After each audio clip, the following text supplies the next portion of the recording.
Here's a quick question. Who do you think is the absolute highest paid employee in the United States federal government? Who do you think it is? This is Truth to Ponder with Bob Bierman. If you think the highest paid employee of the federal government of the United States happens to be the president, you'd be wrong. Matter of fact, if you go to the latest data on file for those that are paid with taxpayer money, the winner of the highest paycheck in the entire United States government, we're not talking graft or cheating or under the table, we're talking, paycheck. Dr. Anthony Fauci, who made $417,608 in 2019. That's the latest year. And so he makes more than the president or anybody else. And if he sticks around the entire Biden administration, he'll make $2.5 million more dollars. Isn't that incredible? This is the guy that makes all the rules. He tells you, you must stay home. You can't go to work. Your restaurant needs to be closed. A mask doesn't work. Remember that? People should not be walking around with masks. You're sure of it? Because people are listening really closely to this. Right now, people should not be walking. There's no reason to be walking around with a mask. When you're in the middle of an outbreak, wearing a mask might make people feel a little bit better, and it might even block a droplet. But it's not providing the perfect protection that people think that it is. And then, of course, in time, maybe a mask would help. Or maybe 2 masks or 3, who knows? The man has changed his policies and the way things should be done multiple times in this process. I'm beginning to wonder why we're paying him over $400 and some odd $1,000 per year. Why is Anthony Fauci, the guy that sent the virus to Wuhan with our money, only to come back to bite the world? Why is he the highest paid employee in the United States government? It makes you wonder. It makes you sincerely wonder what in the world is going on. This is the radio program called Truth to Ponder, also heard as a podcast. And today I'm not going to get into too much of these kind of stories. I do want to share something that's on my heart and mind. Opportunity. Things we need to be doing. I said earlier when the program began as a weekday show at the end of August, we may have a window of opportunity to do several things before things change immensely. Now, I come from a Christian worldview. My eschatology, end times things, may disagree with some of my Christian listeners. We can't agree that Jesus is coming again. We should agree that we should be ready. What does being ready mean? I'm one, and I've told you before, and I hope you don't get mad at me for saying this, I am not a believer in a pre-tribulation rapture. I don't see it scripturally. I've spent enough time in Scripture. I'm in ministry, ordained ministry, 25 plus years now, and I just don't see it.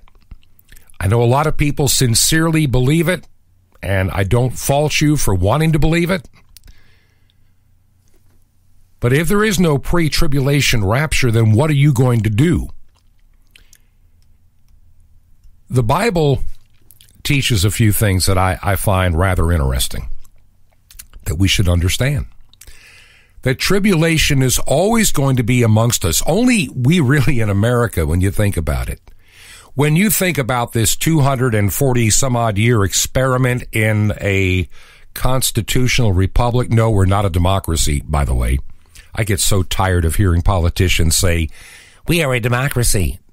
We got to protect our democracy. Okay, where does the word democracy appear in our founding documents? It doesn't. And there's a reason. A democracy is a very dangerous kind of government. I've always said it is like 2 wolves and a sheep voting on what's for lunch. That's why we are a representative republic, putting that aside now. We are coming into a very unprecedented time. The Bible made it clear, if you look over history from the time of Christ. Tell me all the centuries that went by in the world where Christians were always safe and never persecuted. The only time I can really see that is in the United States and in the latter years, in recent years, in much of the Western world like Canada, Australia, Europe, even the United Kingdom to a degree. We finally had religious freedom or religious toleration, call it what you'd like. We've always had times of turbulence in our world. We have so many people in the United States that are thinking that the United States is the center of the Bible universe, and I don't believe that it is. Oh, we're a Christian nation, and so we're all over the Bible, and the Bible's all about us here. No, it isn't. It is not. The Bible's not about the United States. We're not the center of the universe. God has made promises to his chosen people, and don't ever forget it. I know there's some idiotic ministers out there, pulling down piles of money, telling you that Israel is not God's creation and it's all either Jewish, it's either British Israel or the United States or something else. There are new assemblies of Zion nonsense. Don't fall for their garbage. They're theological idiots. They make it up as they go along. These individuals that are propagating such nonsense have been on every side of a theological issue, whichever way the wind is blowing at the time to keep their ministry afloat. If Israel's God's chosen, then they were all on it. When they decided it wasn't, then they're all against it. I remember a good old Southern politician I met back in 1975, 1976 in a small town in Georgia. And I asked him in an interview one time, so what do you attribute your success in politics? And he goes, well, if half the people are for it and half of them are against it, I always do what the people want. And a lot of these preachers out there, that's exactly what they're doing often. They're following the trend, trying to pretend they're one step ahead of the news, one step ahead of some prophecy curve. And look at all the idiot prophets that failed in the recent months before and after the election. So here we are. There's a new administration. Whether or not we want to argue, debate, or research, was it a fair election? Immaterial, it's there. My heart says in no uncertain terms that there was cheating. Whether there was enough, I don't know until there's an investigation, but my heart tells me something smells rotten in Denmark, so to speak. And what we saw back in November with all the mail-in voting, the opportunity of cheating was way too high. And whether certain secretaries of states or governors were complicit, I don't know. But it seems rather odd when they fight so hard not to double-check. That's what I find disturbing. Even Republican governors and secretaries of state getting very defensive, very angry, very bitter, very annoyed. How dare you even suggest? Maybe we'll find out. Maybe we won't. But I thought at the top of the program you'd get a kick out of finding out the guy that told you to stay home and starve, lose your business, lose it all, who keeps changing and moving the goalpost at 2 a.m. He makes $417,000 with raises probably more like $425,000 plus per year, plus benefits and retirement, and all that is plowed on top. He makes all that money. His paycheck is secure. He's 80 years old, making this paycheck from the United States government. He's been a well-paid employee for like 40 some odd years. And what has he accomplished with all the taxpayer money? He was going to give us a vaccine to cure AIDS. Well, that didn't happen. He was convinced it could be done. Over these past 10 or 12 years, he's been playing around with dangerous viruses, and when you couldn't do it here, he sends it to where? 3 guesses. Okay, I'll front you this one. It's China.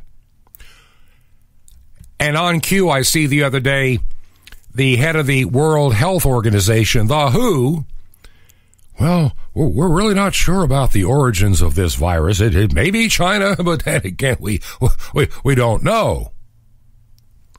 Yeah, you know. Your Chinese financial handlers have told you what you're allowed to say and not to say. I've seen that over the past year in my emergency management work, where the WHO makes a factually correct statement, then they have to walk it back because it offended somebody in China or somewhere else, or it wasn't the politically correct thing to say. Even when the WHO had a very fascinating press conference, and I think it was like June or July. Don't have it in front of me, but I remember watching it because I was still paying a lot of attention. I was still kind of trying to figure out what this whole virus story was. But I remember this press conference, and they were beginning to talk about, you know, the research is just not backing up this theory of asymptomatic spread. You remember that? Maybe you do, maybe you don't, but man, it got buried quick. There they have these doctors at a press conference explaining the research they had done, and they're just not seeing this asymptomatic spread. Well, that went against the political narrative of destroy the earth. It's a scorched earth policy to get rid of Trump in many cases. And then you have people like Newsom saying, well, you know, it's just merely coincidental that I want to open everything back up in California a week after Joe Biden is inaugurated or days after. Telling the truth is going to be one of the most difficult things to do moving forward. I mean, truth is going to become a very, very difficult commodity. Being able to reach out to you and share every day, not just me, but there are many others who I have a tremendous respect for. And their voices are going to be silenced on many of the social media platforms because they said something that the tech oligarchy, the tech tyrants, the extreme left elitists don't want you to hear. And it's going to become harder. There was a time you could post things on YouTube. But now you post certain things and it mysteriously just disappears in the middle of the night. Say the wrong thing on Twitter and your account gets locked, or you become a non-person. You disappear like what happened in the early days of the Bolshevik Revolution and when the Nazis took over Germany. You just disappeared. That seems to happen a lot in leftist-run dictatorships. People's voices disappear and go away. In a couple of minutes, I'm going to share some thoughts on what we can do and how we're going to stay connected and what the opportunities are moving forward. I saw something earlier this week, didn't have a chance to talk about it yesterday or the day before when it first came out. And I did a little bit of research about it. And I'm looking at something that Twitter wants to do. Now, Twitter is to me, Twitter, of all the three or the monstrous tech giants, and when I talk about these tech giants, I'm talking about, you know, Facebook, which owns Instagram, Google, which owns YouTube and other stuff. Google that reads all your email. Yeah, they read your email if you didn't know it. They really do. They read your email. Then they target advertising to you. There's no such thing as free email. There's got to be a way to pay for these millions of dollars worth of servers and bandwidth. I mean, how do you do it for free? Are you just a nice guy? Hey, I'm going to give all my corporate money to give free email, free this, free to everybody. There is a price tag, my friend, especially with Google. Google is really notorious. They have made, well, literally to the trillions of dollars just selling you out is what they do. Do no harm is what their corporate motto is, but they're harming you every minute of every hour of every day. That's just who they are. But Twitter is one of those things that just really is the anomaly. And I look at Jack Dorsey, who always looks like he just had a hit of meth whenever he talks. And he's permanently suspended or removed and made a non-person out of the former president of the United States who had 23 million followers on Twitter. Even before the term ended, he pulled the plug. And they're going to increasingly be pulling the plug on people that they decide you don't need to be hearing because they don't want you to know. They don't want the word. You can't handle the truth. We're going to tell you what the truth is. I mean, this is so Orwellian. This is like 1984, Ministry of Truth. And now Jack Dorsey announces this new thing called Birdwatch. All right, let me say that again. He's announced something new called Birdwatch, where localized fact checkers will double check everything anybody says. And if it goes against the established narrative, I guess that they can get rid of it, put a warning on it, or just make it disappear. Birdwatch. Got to keep everybody in the left in a safe place. Oh, hello there. I'm Big Bird. I'm in my nest. Well, that's where I feel safest. I feel safe and much calmer inside. Thank you, Alan. That really helped. I'm glad.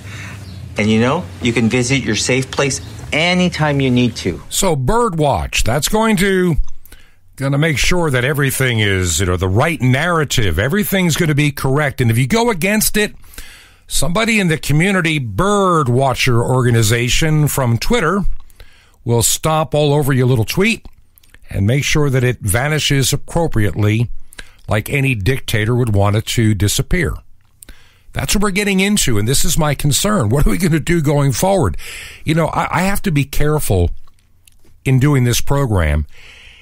And when I do the little write-up for what goes for a podcast, I've got to be careful sometimes in what I write, because I have noticed on occasion.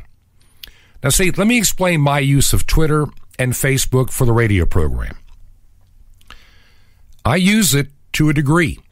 I rarely post things on Facebook. There's a page for this program, Truth to Ponder. There really is, and one for Twitter. And I did it back, I set it up in, I think it was like July, because I knew I might be doing the program, and everything is set that whenever the podcast goes up, the little blurb about it and the picture go to Facebook and Twitter. For those little handful, and honestly it is a small handful of people that pay attention to Twitter and Facebook. You're the smart ones if you don't, but there are some, and that's how they find out the new program is posted, and they get it that way. But there have been a couple of times along the way that I can't find that particular program or tweet being mentioned. It got gone quietly and disappears. People say they never saw it. So I know there's artificial intelligence algorithms at play, and you got to be careful in what you say. And honestly, I've got my opinion about Twitter. I don't much care for it.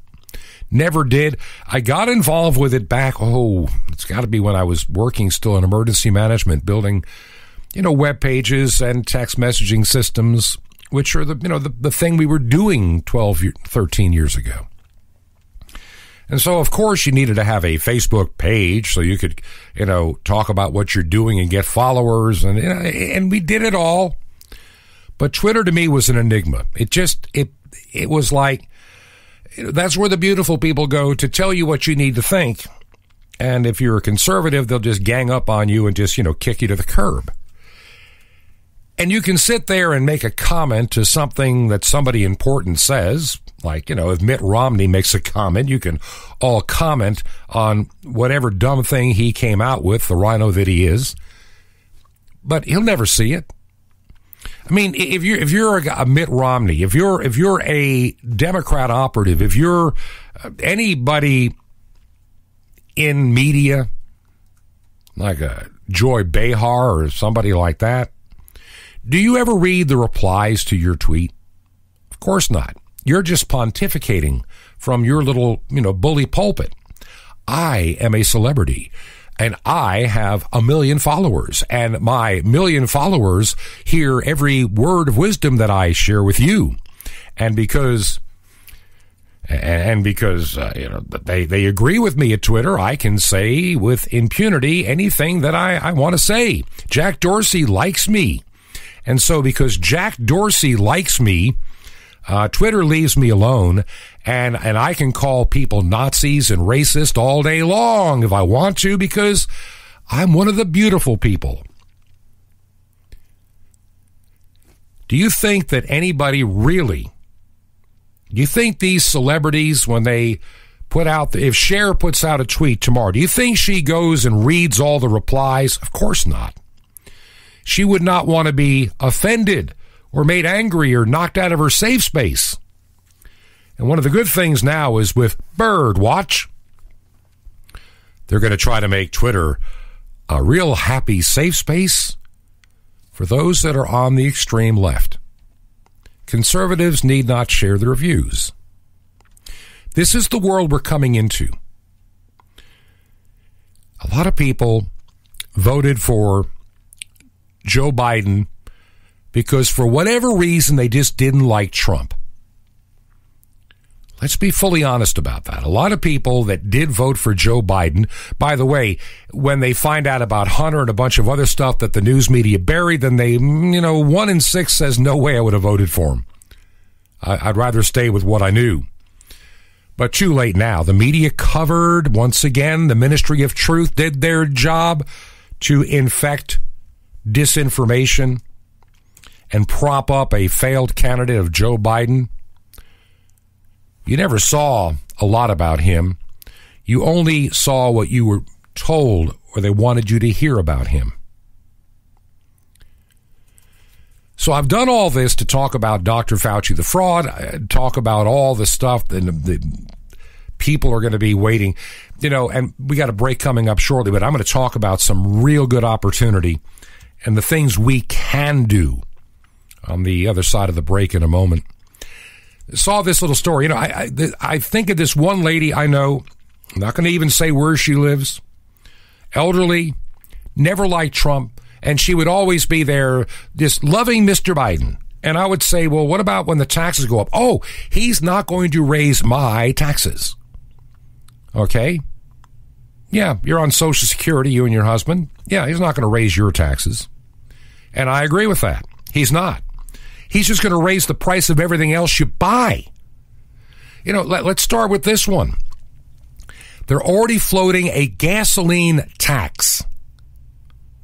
Now, that's a permanent fixture to raise the tax on every gallon of gasoline you buy. There are states looking at doing the same thing, especially if they are blue states. So your gas prices are going to go up.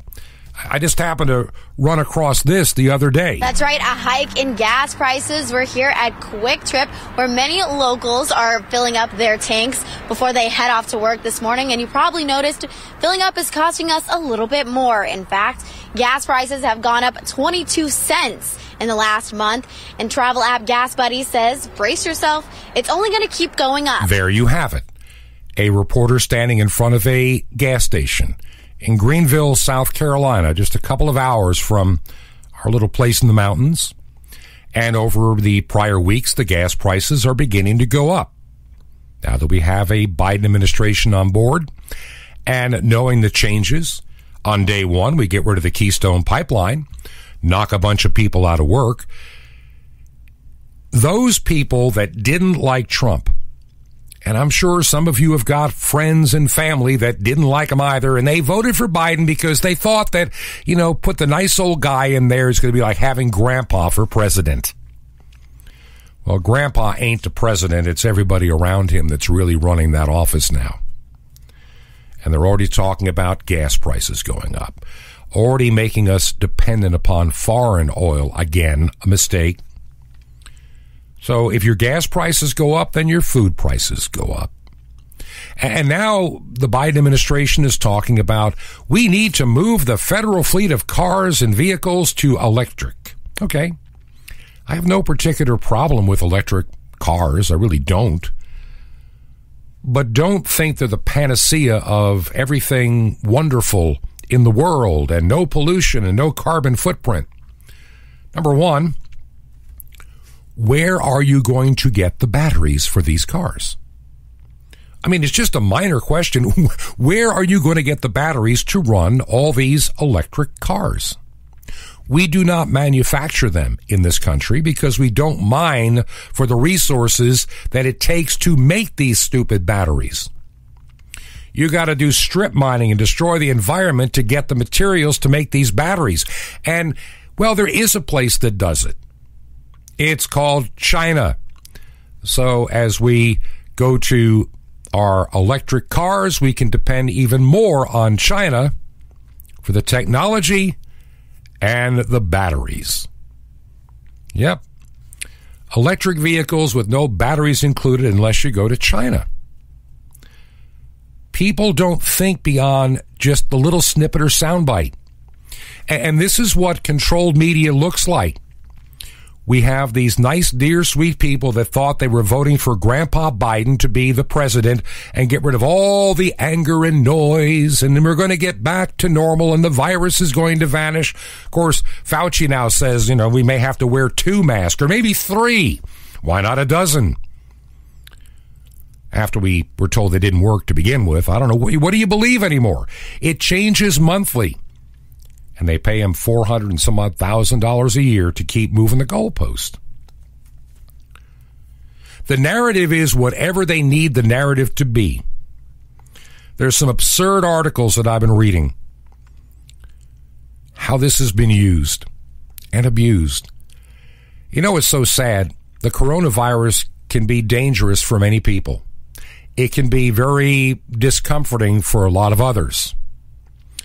But we keep forgetting something. As everybody, as CNN, before they took the death ticker off their website, we're at 100,000, 200,000, and then now we had 3,000 people died in one day, the same as 9/11, and they go on, the death count.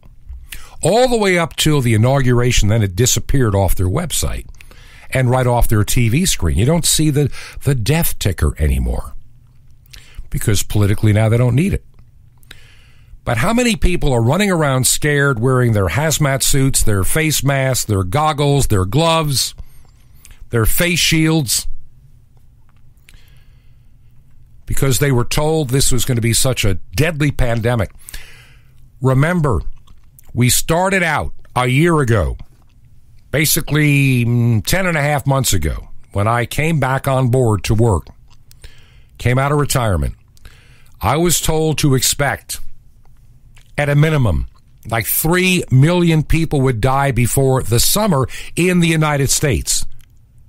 Not 300,000 or 400,000, 3 to 3.5 million would die before, not the end of the year, not in 2021, not in 2022, but by May or June.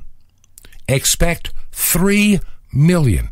Now, in the county in which I was serving, that would have been over 3,000 people would die before the summer. 3,000. I spent weeks traveling with other Emergency management people trying to secure locations to put refrigerated trucks to make temporary morgues, none of which were ever used. Millions of dollars spent to prep for what Dr. Fauci and company and the Imperial College said. Expect 3.5 million, 3 million. We might get it down to 2 million, 2.5 if we social distance and do all this stuff and lock the economy down. Everything we did back last winter and spring was based on misinformation and a blatant lie. I don't think anybody would have tolerated what these governments did in many states if we had been told that the numbers might be, and let's be honest about the numbers. I'm not going to beat this one to death because I got a lot of things we really need to get into shortly that are more important, but we've talked about it before. I just want to make it clear. They may talk about 400,000 people died. And I know some family people that went through it. Some had an easy time, some not so easy.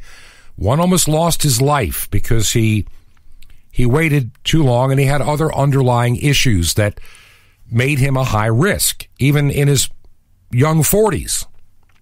Then I have friends that were 80 that just breezed through it. There's no rhyme or reason. But it wasn't 3.5 million people that died. Nowhere close.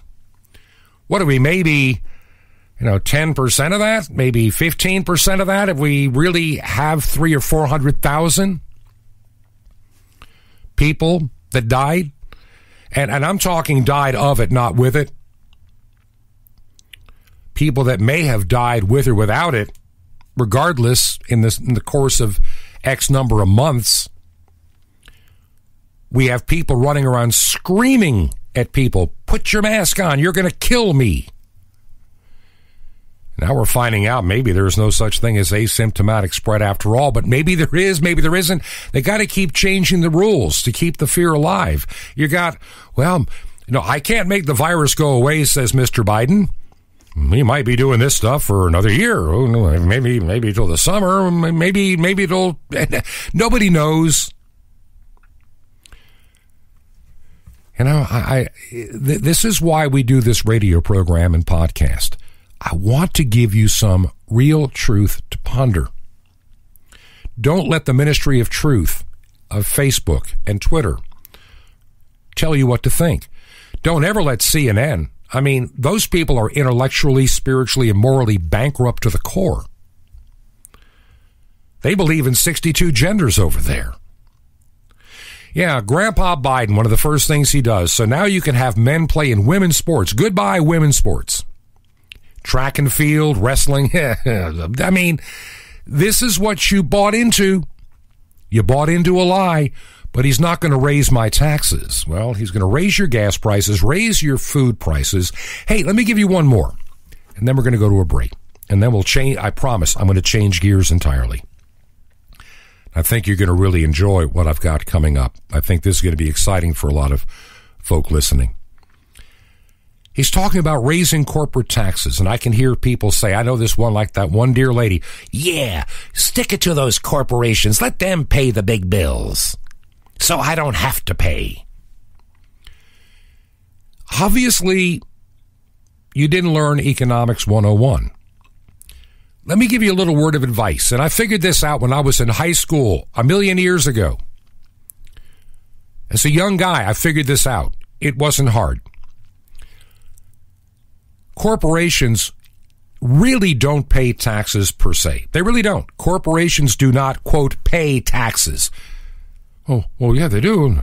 The corporate tax rate may go to 28% again from 21. Okay. Corporations don't pay taxes. They merely collect taxes and then give them to the government. They're nothing but a tax collector. That's all. If you raise corporate taxes to 50%, they just collect them. And what they do is they raise the prices of their goods and services to accommodate the new tax, which means if you're buying a product from a company paying corporate tax, you're the one paying it, not the company. They just raised the price. So, that stuff you were buying at some store made in the USA, now the taxes go up. And then you go, why did the price of this thing go up? I mean, it went up 20%. What happened? It's called taxes. The end user pays the taxes, not the corporation. And if you think otherwise, you need to write a letter to the school you went to and ask for your taxpayer money back. Yeah, we spend like $20,000 to $24,000 per student in our public education system to have people running around blatantly ignorant about economics.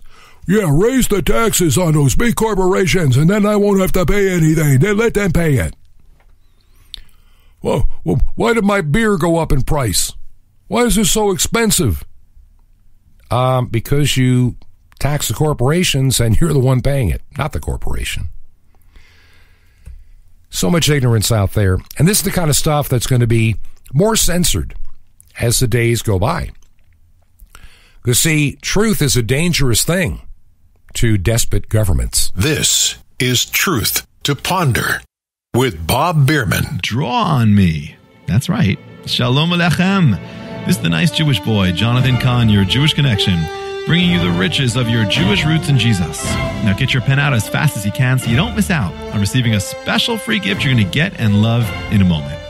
Now, in 1869, James Gordon Bennett, publisher of the New York Herald, decided to send his special British correspondent, Henry Stanley, on an expedition to find Dr. David Livingstone, who had vanished in Africa in search of the Nile. Bennett reportedly told Stanley, "Draw on me for £1,000 today to provide for your equipment. And when that's exhausted, draw on me for another 1,000. And when that's done, draw another, but find Livingstone." Now, only rich men can talk like that. Bennett was rich, but God is richer, and God is more generous. So God calls you to a great journey, a journey of love and a life of righteousness and holiness and ministry and good works. And He calls you with a holy calling. On your own strength, you'll never make it. But God has no intention of you not making it. He calls you to victory. He calls you to finish the course. He knows that in and of yourself, you're weak and you get discouraged. But He doesn't call you to complete the journey on your own strength or resources. He says to you, draw on me. Whenever you need, draw on me. My count is good. There's no end to it. You'll never exhaust it. You'll never exhaust my love or my mercy or my cleansing. You'll never use up my strength or my righteousness or my grace. Draw on me today. And when tomorrow comes, draw on me again. And after that, draw on me again. And I'll never withhold, but you'll receive everything you need to complete your journey with victory. But don't forget, draw on me. Now, how'd you like to be faster than a speeding bullet and more powerful than a locomotive, able to leap tall buildings in a single bound, or how about just move mountains? You can. Sapphire is the super spiritual supplement to turn your walk into a super life with God, plus the incredible mystery of the temple doors, all free. How do you get all this? Easy. Just remember Jesus' Hebrew name, Yeshua, and you dial it. That's all you do. Just dial 1-800-YESHUA-1. But call now. You'll be blessed. But call 1-800-YESHUA-1. Now, I invite you to join me in the Great Commission to bring salvation back to the Jewish people and to reach millions of unreached peoples around the world on 5 continents. Just call now. 1-800-YESHUA-1. That's YESHUA-1. Or write me direct, The Nice Jewish Boy, at Box 1111, Lodi, New Jersey, 07644. It's The Nice Jewish Boy, Box 1111, Lodi, Lodi, New Jersey, 07644.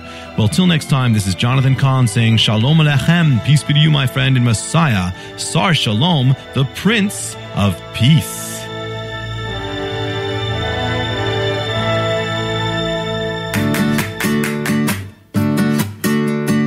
This is Truth to Ponder with Bob Bierman. Well, I need to apologize coming back for going so long in that first segment.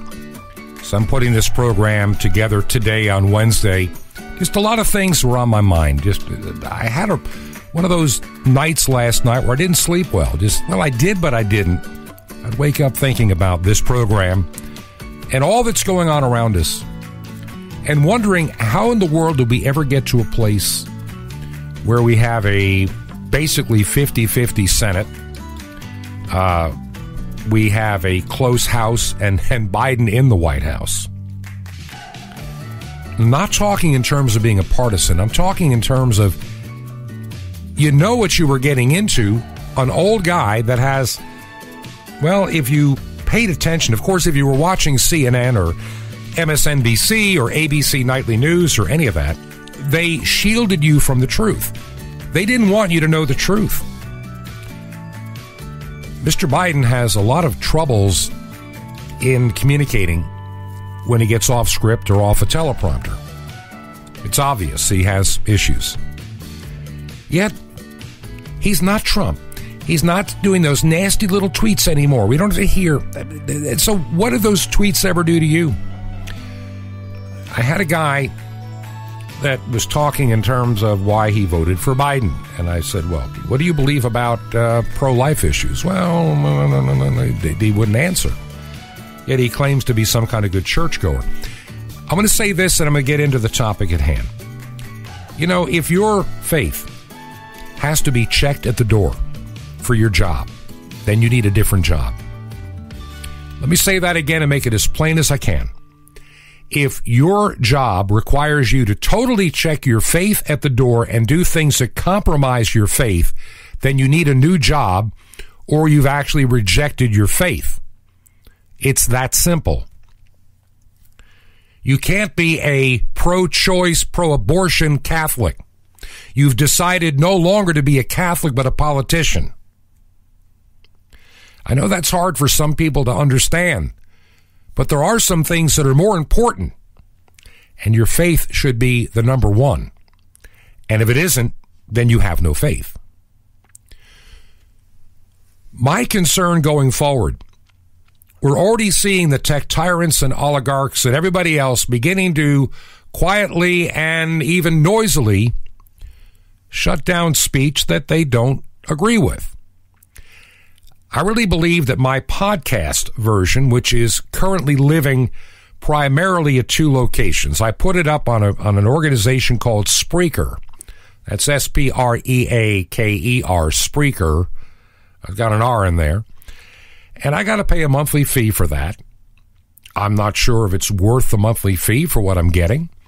And I'm using another organization called Anchor. And Anchor distributes it to iTunes and some other locations, Spotify. I can't remember all. And I think most people that follow the podcast, it's kind of 50-50. I'm not sure. But I worry about the future going forward. When will Apple, who didn't like Parler and took them off their iStore, when is Apple Podcast going to say that, you know, the things that are being said on Truth to Ponder, we don't want that kind of, quote, truth getting out there because it wrecks the narrative? Because I say there are two genders. And I consider transgenderism in general a mental illness more than anything else. Dr. Rachel Levine is still a man, no matter how you cut it. He may think he's a woman, but he is a man. A DNA test will confirm that. You have a mental illness issue. And Joe Biden now saying, well, you know, we shouldn't, transgenderism, we need to fully embrace it now. So some guy that's like 17, male in high school, you know, he kind of comes in third and fourth place in boys track. Well, now he can be number one in girls track. I mean, think about this. You know, this is Grandpa Biden that you bought onto. And so my concern is when I point these things out or bring on guests to talk about how churches are going to be made more quiet. Look how fast the churches got shut down in this country. A few defied it, and they proved that they really were not the super spreaders that they were claimed to be. You know, St. Andrew Cuomo, the pious of New York, was ready to, if you're a house of worship and you open up, I'm going to shut you down and take your building away, blow it into the ground. And then you have the mayor of New York dancing the night away on New Year's Eve with his wife while you were told to stay at home. Like, that's what you really wanted to do on New Year's Eve, is watch him and his wife dance. This pandemic was used. Yes. Was it a pandemic? Yes. Was it serious? Yes. Was it as serious as they said it was? No. Did the lockdowns do any good? No. I can tell you that now with certainty. As you look over the world where they lock down harshly, barely, or not at all, it didn't do much of a trajectory change. If anything, it extends the life. Not that a virus is a living thing, don't get me wrong, but it extended the cycle of this virus longer, just by design, to make sure we got through that election with mail-in ballots and everything that goes with it. And the goalposts keep getting moved. So as I look at this podcast, I'm looking at other alternatives where I can load it. I got to figure there's going to be a fee involved with it. But I'm also praying about two distinctly different things in terms of getting the program out. There's got to be a way, somehow, some way, somewhere, to find somebody that knows. I know a pretty good amount about podcast and software and websites. I've been building them for a number of years. But there are a lot of intricacies with a podcast. And being able to have it on servers. Now, thankfully, audio is nowhere near as bandwidth hungry as video. But to figure some way to host these podcasts, not just mine, but to come up with in other words, a new site. And yeah, we'll push it out to all the places like the iTunes store and everything else, as long as they'll take it. But I don't want to have a situation where I may get kicked off a platform or two where we're being pushed to. That's one thing. But to lose everything from the master site is another. And so, not just for my program, but for others out there that need to be heard, I'm really beginning to look into alternatives. Maybe you've got some thoughts on that. Maybe you can share them with me. I would love to hear from you. I'm going to give you the website. And by the way, I've got a guy. We're going to be doing some improvements on it over the next couple of weeks. I'm trying to find the time. The website is truth2ponder.com, truth2ponder.com. It already needs an update, so I got to find the time to do it. If you know anybody that does WordPress, get a hold of me. Maybe you can help me do a better job with it than I've had the time to do.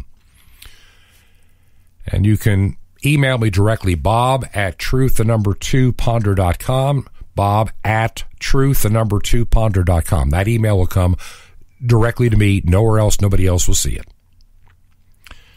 Unless you're using Gmail, then, Google will read it, but that's another story. But get a hold of me. I've got a mailing address as well, and my mailing address is 21 Berkshire, Berkshire, 21 Berkshire Lane. And you have to add on that line number 263, and we're in Sky Valley, Georgia, 30537, 21 Berkshire Lane, number 263, Sky Valley, Georgia, 30537. We may be heading back to Florida in the not-too-distant future. Now, the other thing I wanted to talk about, so there we have the podcast side. And I know a lot of people are listening as a podcast, and I just need to know where you really would prefer to listen from. I mean, seriously, I'd love to know where you're listening. It would be huge to me. The other thing is shortwave. Currently, we are on two outlets. One outlet is WRMI in Okeechobee, Florida. And I'm trying to think if there's any way to get more airtime there. And I've got a project that may help. Right now, by far, WRMI is the station with the most listeners to the program. At 4 p.m. Eastern on 5950, then at 6 p.m. at 9395, and then most nights, Monday, Tuesday, Thursday, Friday, we are on again at 10 p.m. then on KVOH at 11 p.m. Eastern Time, 8 p.m. California time. So if you're listening on shortwave, I really need to start figuring out when you're listening, when would be a better time or a better frequency or a better location. I've worked with WRMI for years, and I know them quite well. I've actually, I get paid by them from time to time, too, when I'm down there. It's kind of funny. Now I'm giving them all the money back that they probably ever paid me, but to buy the airtime over the years. But I'm looking at something I can do with them and may be able to isolate another frequency, an antenna system or two, and have even better coverage, especially at night. Really looking into something. Don't know if it's going to fully pan out. It's something that my wife and I would be investing a lot of money in to make it happen for WRMI if I opt to go that direction. I really believe that we need a couple of more frequencies and a couple of other locations. I'd like to find out what's going on with some of these other private shortwave stations. Are they really running to their fullest potential? Do we need other shortwave facilities and, like in the Caribbean or Central America to reach back into the United States? I may sound like I'm dreaming, but I'm not. I mean, these are some real things that can be done. And a lot easier than many people think it would take to get them done. See, the tech tyrants are going to become increasingly hostile. The other problem with a podcast, 1 million people are doing a podcast. Everybody's a podcast host. I mean, they're doing a program. They're doing comedy shows, cooking shows, politics. And I'm just one voice you got to find out of thousands or hundreds of thousands of people trying to claw their way up to more than, 5 or 10 listeners. Thankfully, we're a lot higher than that on this podcast already. And podcasting as the primary source has been secondary for this program, if you didn't know. Because I know that podcasting, well, it lives and dies with whoever your platform is. And if they don't, look what happened. Look at what's happened in 1 year's time. Twitter and Facebook are beginning to flex their dictatorship muscles because they believe they are of, I'm going to be very honest about this. I'll just say it for what it is. Go back to 1930s Germany. 1930s Germany. Hitler's taken power. They did the Reichstag fire. They got in. They had the Night of the Long Knives. And see, a lot of the big businesses decided they wanted to keep getting wealthy, so they became very friendly with the Third Reich. And thus the Nationalist Socialist Party decided who the winners and losers were. Goebbels understood the power of radio. He knew the power of the movies, but the power of radio at that time was unprecedented because it's the fastest growing technology. And he made sure that radios were made that were affordable, that every German could own. Even with their tiny little monthly fee to subsidize the programming, Goebbels carefully used radio. When you think about it, radio was the internet and Facebook and Twitter and cable TV of the day. It was unprecedented. Nothing was ever like it before. Today, the tech tyrants, they want to be the ministers of truth. They want to be the elite. They want to be the mega billionaires that they are. They want to be in control. Jeff Bezos, with his server farms, wants to tell people what can be on those servers. That's why Parler is gone. They decided they don't like Parler. So they're going to, the group gets together. I don't care what anybody says. Zuckerberg, Jack Dorsey, Jeff Bezos. They all decide what is and is going to be done. And they're doing the administration's bidding. And this is what I'm afraid of going forward. This is what I'm totally afraid of. That one little video at a time, one little podcast at a time, one little listen. I'm going to give you some other good news. If you have any website that you operate and you do any business with GoDaddy, get away from GoDaddy as fast as you can. Number one, they're a horrible company. Number two, they rip you off financially. They nickel and dime you to death. And now they are among the politically correct, virtue signaling website host. Had a guy that had a politically motivated website. They decided they didn't like it. They pulled his plug. Dealing with another guy trying to save his website. He has a online Christian school for those that are studying theology. He got knocked off and messed up by GoDaddy. So they're just a horrible company. So if you have a church and your website's a GoDaddy, I'd be getting out of there. We as Christians are going to have to get together and decide what part of the internet we're going to keep our fingers on, where we are not dependent upon the tech oligarchs. Because when you use their product or service, especially if you're using a free service, you are really at their mercy. And I am amazed at how many people don't get it.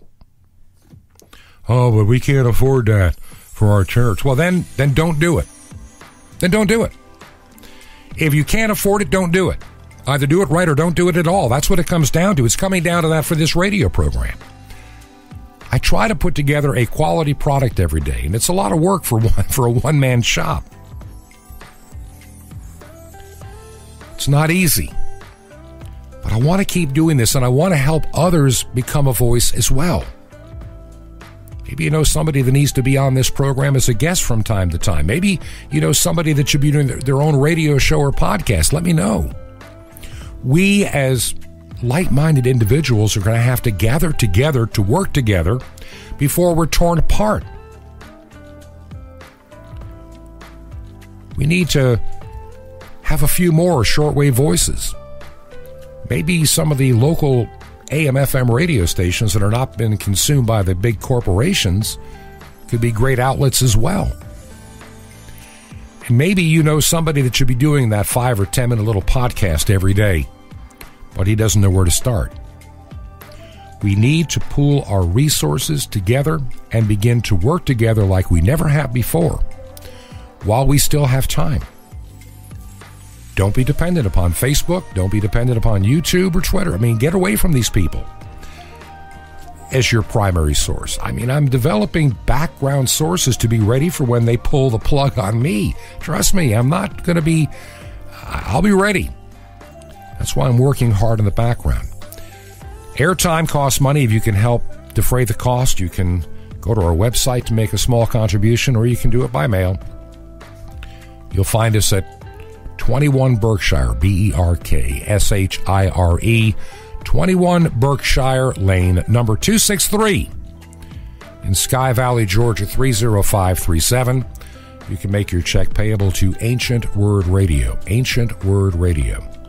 and I'd appreciate it. Once again, 21 Berkshire Lane, number 263 in Sky Valley, Georgia, 30537. Tomorrow we're going to get back to some important topics, and then the weekend, well, more opportunity. This has been Truth to Ponder with Bob Bierman. To find out more, visit our website, truth, 2, and the word ponder.com. That's truth, 2, ponder.com. Truth to Ponder, shining the light of truth in a darkening world.